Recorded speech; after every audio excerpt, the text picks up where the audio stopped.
Hello again, everyone. This is Randy, your sewing machine man, and today we're looking at a Webster. And you said, I've never heard of a Webster. Well, it's one of those cool machines that came from Japan, I guess 50s, 60s, into the 70s. I sold these in the 70s, so I know they were alive and well in the 70s. And if you could get one of these, you'd be doing yourself a real favor. Made in Japan means it's got quality, and it says right here, made in Japan. And it'll say little things like good housekeeping seal of approval. They had that. And it says, let's see, super deluxe precision sewing machine made in Japan. And all that's true. It is super deluxe and it's very precision. It's a 15 class system. You know, I'm a big fan of that. Side load 15 class, not a front load, not a top load, not a back load like some industrials. It's a side load. A lot of industrials have the side load, like the Singer 3115. Some of the big industrials are side load because when you're sewing, let's see, I have a hook in here. When you're sewing, the needle either sits in front of the hook, and sometimes it'll deflect into it when you're sewing something heavy. A side load, see, it has the little notch right there. That's where the needle goes down and up. On a side load, you get a little more forgiveness this way because the fabric's feeding that way, so the needle's flexing that way. So you get a little bit more leeway there. You just get sideways. Sometimes you get little dings on the edge of it, but they're good little machines in the regard that you can sew on heavy stuff. You can throw a leather needle in this one and just sew leather to your heart's content. They're very smooth and precise, very quiet, because they're made to real good precision. You know, after the World War II occupied Japan, I don't know if it was made by Maruzen, her brother. I didn't see anything on there that said one thing or the other, but the two screws that say Webster, you take this screw off, you can put on it, say Remington. It can say, you know, anything you want to say. If you had a sewing machine place, they'd put your name on there. It could say Susie, whatever you want to put on there, they'd put on there. The Webster, kind of looking kind of cool, heavy chrome, and this is just a real nice little machine. These are in closets and basements and garages all over the world because they made many of these and they sold quite well. They were very reliable, and anybody that had them, they were set. You can put a buttonhole on this, make your buttonholes. You got a nice straight stitch. You can put a embroidery foot on there and do freehand monogramming. You have a drop feed up here that drops down. Drop the feeders down, raise them up, patch and darner up here on top to release your pressure. Some real nice features a lot of the new machines do not have. Has the release on the side for winding the bobbin. It's got a very nice adjustable bobbin on here, a bobbin winder. You push this down, and it has a little screw to put how much pressure on there you want to make sure it's winding at the right speed. A lot of precision in that. I mean, that's just really impressive. That is really awesome. Heavy chrome plating. They didn't skimp. Nice automotive finish. It's just very well done. If you have one of these, you can't be afraid of doing anything except maybe sewing your finger, because it is very stout. There's no plastic in it. There's nothing but cast iron, steel, chrome plated steel. Now I'm going to real quick show you how to wind the bobbin on this thing, because if you see one of these, make sure it's all there. If it's got one of these lousy belts on it like this one, these belts, they are kind of a temporary thing. They're really going to vacuum cleaner, but people put them on there. They put a lot of stress on your motor, so I wouldn't recommend these. Get a good flexible belt like this one. See, this got the flexible belt on it. It's got the teeth. That's a good belt. They don't run real tight. This also has a nice big pulley, so you get a lot of torque. It's got a fractional horsepower motor. One screw. You take this off, you can replace the motor if you have to. And if you're going to buy these, you know, some have lights on them. This one, set around forever. Original light bulb, still works like a charm. You can take the back off of this, do all your oiling inside. It's really, really nice in that regard. But if you're going to go buy one of these, if you see one sitting somewhere, this one, the wiring on it was in bad shape. And that's not unusual because, you know, if it's been around since the late 40s, 50s, you know, it's got a 60-something odd year history on it. So you can expect things like this. When you see the belt, or the wiring rather, and sometimes it's just trash. So You get another M&L block. These are inexpensive. You can get these for like 20 bucks. An M&L block, get you a nice foot control. And they're really easy to bring up to speed, so you don't have to invest a lot of money in them. But if you're looking to make sure you don't have to invest a lot of money in them, check your wiring. See, this wiring is really in good shape. It's not compromised here. Going to the light and going to the motor. Of course, when you plug it in over here, one is for the light over here on the side. When you plug it in, let's get this down here where you can see it. One's for the light. This is for the light. The other one's for the motor. Just take one screw out, put this whole M&L block in, change it out. Simplest thing in the world. And all these parts, you take it someplace and they'll go, oh, there's no parts available for that. Every part on this thing's available. There's not a single thing on here that you can't get, because it's a screw for screw, part for part copy of a Singer 15 class. Needle plate screws, needle plate, tension, hand wheel, belts, motor, everything interchanges. They made millions of these things around the world in all different brands and specs, so you can just swap them out. Just wind a bobbin on this thing real quick. Let's see, make sure you have a good bobbin. A bobbin, make sure it has a good indent, a nice little stamp that's straight up and down, not off to the side. If you get the ones that are made poorly, they barely stamp that in there. Make sure the sides are parallel. Make sure it's round. Round is a thing. Over here, if you find one of these, make sure, don't buy one that has this little, let me show you this up close what this looks like. This little thing right here is seriously important right here on your bobbin winder. That little guy right there.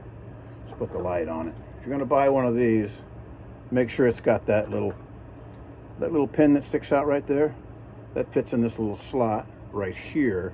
So when you put it on, it fits in that slot. Bring it around till it clicks in. Let's see, around until it clicks. Right there. Click in the slot. Like that. Here, click in there. Clicks in that little slot right there. If it doesn't click in that slot, if this part is missing, if it's gone, it won't wind the bobbin. Snaps in place. You adjust how much pressure is on it. Disengage your hand wheel. Put my hand out of the way there. And away it goes. Spinning like a house of fire. Now when you want to wind the bobbin, very important. Bring this back down a little bit here. Make sure your thread is an all-purpose, dual duty. Some of these you can get away with a little bit heavier thread, but try it. If it likes it, it likes it. If it doesn't, it doesn't. Start out to wind the bobbin, you put the thread up here, go to this guide on the front side, over here, down to the guide that puts the pressure like every machine ever made has. It has to have that guide. You take it up to your bobbin and you put it through inside out, this side, right to left, and you hold on to this, because what it's going to do, it's going to spin around, it's going to cut this on the side. And it's amazing when it happens. Let's get a close-up on this so you can actually see how cool it is. So you're holding it right there, hand wheel's released, step on the gas, and then spin, and see it'll just cut that thread loose. I put my finger up on the spool so it doesn't launch into space, and you wind it so it winds evenly back and forth. It'll shut off automatically, or when the spool runs out, which is about to run out. There it goes. But when it gets full, of course, it'll just shut off automatically. So since we ran out of spool, we'll just take that and we'll put it up here on top, and we'll thread the machine so you can see how to thread it. Because if you get one of these things, you gotta know how to wind the bobbin, you gotta know how to thread it up so it sews real pretty for you. Now when you're threading it up, we all know rule number 1 is raise the presser foot.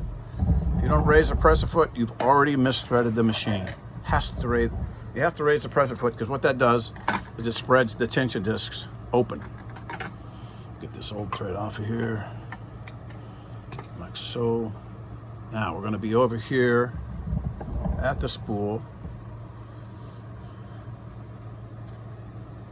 right there. That's your spool pin. the back of the machine has the threading guide. The front has the winding guide. So we're back here on the back. Pressure foot is up. I always hold the thread whenever I'm threading a machine to make sure it guides properly. And in between the discs, let's take this down so you see what I'm talking about. Because this one here has got a real funky threading on it. I mean, it's not like you'd expect, and it can be done improperly. Let's get this up here a little bit like so. There we go. So the thread comes in from the back, okay? Pressure foot's up. See them open, close, right there. I'm holding the thread, I bring it from the back with it up. I'm about to mess up here. Through, between the discs, around, behind the bar, okay? And then you pick up the spring. It's down below. You pick up the spring and slide it into the spring. I'm trying to do this by looking at it sideways. Gotta go behind the spring, like so. So every time you take a stitch, that spring bounces behind the bar to the spring. Every time you take a stitch, that spring has to bounce. And of course, at that time, you go up to the take-up lever, which is right here. Here's your take-up lever. And you put it through back to front. And then you go down to the needle. You got a thread guide here, and a thread guide right above the needle. And I'm gonna get brave and try to thread this thing with my left hand. Oh, left to right. Whenever you put the needle in, you always make sure the needle has the flat spot to the right. First try, that's when you know it's gonna be a good day. Flat spot of the needle to the right, and always push it all the way up into the stop point. If you don't push it all the way up into the stop point, for every machine out there, your timing's off.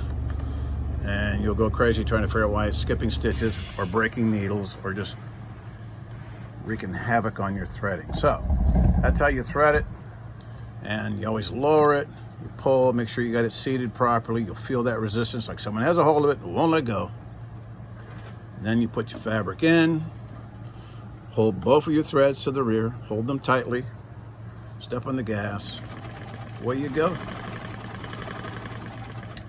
Now this one's got a stitch length dial, and it's got a stopper on it. Making a mess here. My boss at Singer would have a fit if he saw me with the threads dangling from my demo. Clean it up. Mr. Jack Lee, a prince. He was my boss at the Singer company. Great guy. So over here it's calibrated. This is a guide here, so you set this. So if you want it to be real tiny stitch, you bring it up, then your back stitch equals your front stitch.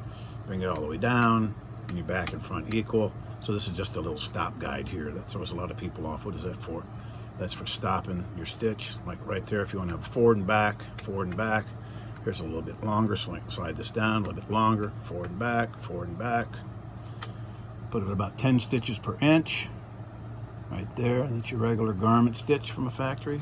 Crank it down, you're forward 10, reverse 10. Away you go. So, if you can find one of these somewhere, find it at the Goodwill, find it in grandma's closet, in your auntie's closet, find it in somebody's garage sale, estate sale. Don't be afraid to buy one of these. If it says Webster or Remington, or in Fort Worth, the Leonard Brothers had one, said Lenco. They're every name in the world on here, but if they have this beautiful finish, they got the chrome. If it's all there, make sure the wiring's not trashed. The other wiring outside could be trashed, but not the wiring going to the light and the motor. If it's going to the motor, you can put a new motor on, 40, 50 bucks, new light, all that stuff is modular. One bolt puts it all on. You can order the stuff online. So pretty foolproof, good, heavy duty closet monster. This little guy right here is absolutely a gem. And if you have one, you have a real nice machine. It'll sew from silk all the way up to leather. It'll sew denim, and it'll get up and go. Nice little machine. From Japan, the Webster. Buy one, you'll thank me. Thanks.